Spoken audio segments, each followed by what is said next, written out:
अपने गीता ज्ञान ब्लॉग को लिखते हुए पंडित जी सोच रहे हैं कि हम इंसान वैसे तो इस धरती की सबसे इंटेलिजेंट स्पीसीज कहे जाते हैं, लेकिन कई बार हम इतनी छोटी छोटी बातों को नहीं समझते कि इस इंटेलिजेंस पर ही शक होने लगता है।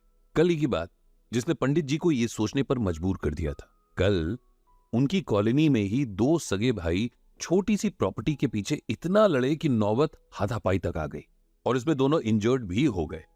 एक ही माँ बाप के दो बच्चे जिनका बचपन से लेकर जवानी तक हर पल साथ में बीता था, आज एक दूसरे के जानी दुश्मन बने हुए हैं। वो भी किस लिए? जमीन के एक छोटे से टुकड़े के लिए जिसने यहीं रह जाना है। आज उन दोनों के पिता ने कॉलोनी के बुजुर्गों को बुलाया है ताकि सब मिलकर इन दोनों को समझा सके। मामला घर तक ही रहे, कोर्ट कचहरी तक ना पहुंचे। पंडित जी को इन दोनों भाइयों नरेश और विकास के पिता जयपाल पर बड़ी दया आई। जिस एज में उसे अपनी जिंदगी भर की मेहनत का सुख भोगना था, उस एज में वो अपने दोनों बेटों को एक दूसरे के खून का प्यासा बनता हुआ देख रहा है। पंडित जी की आंखों में जयपाल की स्ट्रगल्स की कहानी जैसे फिल्म की रील की तरह चलने लगी। तब ये कॉलोनी नई नई बस रही थी, प्लॉट कट रहे थे, कुछ मकान बन चुके थे, कुछ बन रहे थे। उन्हीं दिनों पंडित जी के घर पर भी कुछ काम चल रहा था। मजदूरों में से एक था जयपाल, 20 की करीब एज का शाय सा लड़का, बहुत हार्ड वर्किंग और ऑनेस्ट भी था। जब काम खत्म हो गया और सब मजदूर जाने लगे तो जयपाल ने पंडित जी के फादर से कुछ और काम बताने को कहा। उन्होंने सलाह दी कि ये कॉलोनी अभी बसनी शुरू हुई है, इस वक्त अगर यहां कोई छोटी मोटी शॉप या कुछ और काम शुरू किया जाए तो हमेशा के लिए जम जाएगा। जयपाल को यह सलाह अच्छी लगी, लेकिन उसके पास इतने पैसे नहीं थे कि वो दुकान खोल सके। उसने बहुत दिमाग लगाया और आखिर में प्रेस करने का काम शुरू कर दिया। तब वो इस कॉलोनी और आसपास के लिए इकलौता प्रेस वाला था। मेहनती और ईमानदार तो था ही, नेचर का भी बहुत अच्छा था। धीरे धीरे उसका काम चल पड़ा। कॉलोनी में ही एक पेड़ के नीचे वो सुबह सुबह अपना ठेला खड़ा करता, अपना सामान सेट करता और फिर पूरा दिन प्रेस करता रहता। सबको उसका काम बहुत पसंद था। लोग कहते कि जयपाल के प्रेस किए कपड़े एक हफ्ते भी रखो तो खराब नहीं होते। वो इन तारीफों पर बस शर्मा कर रह जाता। जयपाल और पंडित जी लगभग एक ही एज के थे, लेकिन जयपाल उन्हें भैया जी कहकर पुकारता था। बहुत रिस्पेक्ट करता था, बहुत रिस्पेक्ट के साथ बात करता था। चाहे मई जून की चुभती गर्मी हो या दिसंबर जनवरी की हड्डियां कपा देने वाली ठंड, कभी ऐसा नहीं होता जब जयपाल काम पर ना आता हो। उसने अब इतना कमाना शुरू कर दिया था कि अपना खर्च निकालकर थोड़ा बहुत पैसा गांव में अपने पेरेंट्स को भेजने लगा था। उसने कॉलोनी के ही एक खाली प्लॉट पर प्लॉट ओनर की परमिशन लेकर अपने लिए छोटी सी झोपड़ी बना ली थी। झोपड़ी के आसपास उसने खुदाई करके छोटी छोटी क्यारियां बना ली और उनमें सीजनल सब्जियां बोता था। खुद भी खाता था और कॉलोनी के लोगों को भी बांटता था। पंडित जी के फादर की तो बहुत ज्यादा रिस्पेक्ट करता था। उनको तो खुद खाने से पहले ताजी सब्जी पहुंचा देता था। 3-4 साल बाद जयपाल के घर वालों ने उसकी शादी तय करवा दी। उसकी पत्नी भी बड़ी सीधी साधी और मेहनती लड़की थी। उसका नाम सुशीला था।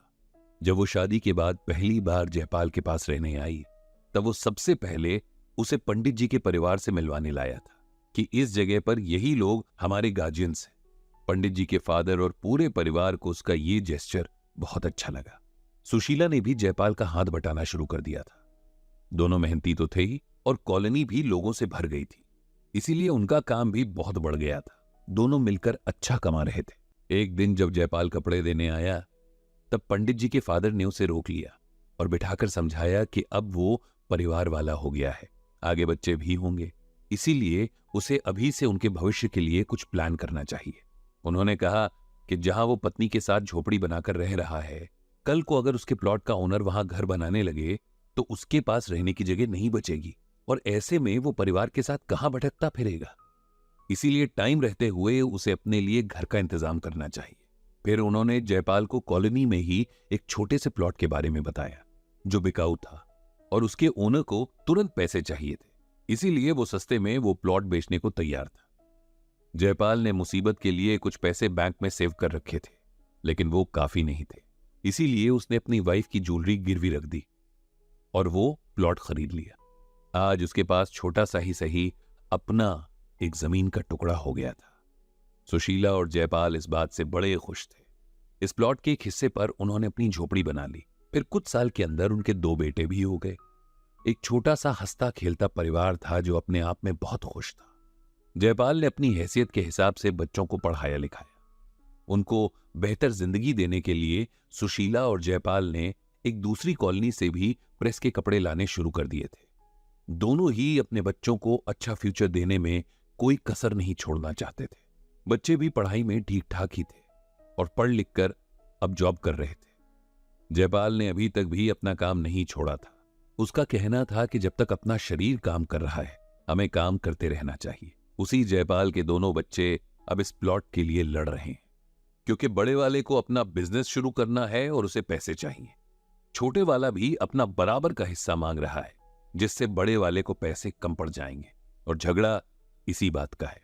पंडित जी को इस बात का बहुत अफसोस था। दोनों बेटों में से कोई भी अपने पेरेंट्स के बारे में नहीं सोच रहा था कि प्लॉट बिकने के बाद वो दोनों क्या करेंगे, कहां रहेंगे। जिन बच्चों के लिए दोनों ने दिन रात इतनी मेहनत की, अब उनके बच्चे उसका ये फल दे रहे हैं। शाम को 4-5 बुजुर्ग जयपाल के घर पर इकट्ठा हुए। सबने अपने अपने तरीके से नरेश और विकास को समझाया।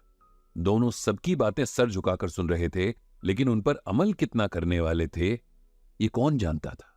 अब पंडित जी की बारी थी। उन्होंने अपनी बात शुरू की श्रीमद् भागवत गीता के इस श्लोक से। मयि सर्वाणि कर्माणि सन्न्यस्य अध्यात्म चेतसा निराशीर निर्ममो भूत्वा युध्यस्व विगत ज्वरः। इस श्लोक में भगवान श्री कृष्ण अर्जुन से कहते हैं कि हे अर्जुन, अपने सारे कार्यों को मुझ में समर्पित करके मेरे पूर्ण ज्ञान से युक्त होकर, लाभ की इच्छा छोड़कर, स्वामित्व के किसी दावे के बिना तथा आलस्य से रहित होकर युद्ध करो। तुम दोनों को इस श्लोक को सुनाने का मतलब यह है कि तुम जो भी कर रहे हो वो तुम्हारा काम नहीं है। तुम्हारे पिताजी ने सारी जिंदगी मेहनत की, ये उनका कर्म था। अब तुम दोनों को अपना कर्म करना है, और तुम्हारा कर्म एक दूसरे से लड़ना नहीं है, बल्कि अपने लिए अपनी सिचुएशन से लड़ना है।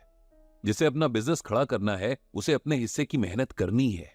जिसे घर या जमीन चाहिए उसे अपने हिस्से की। इसी संघर्ष को भगवान ने युद्ध कहा है।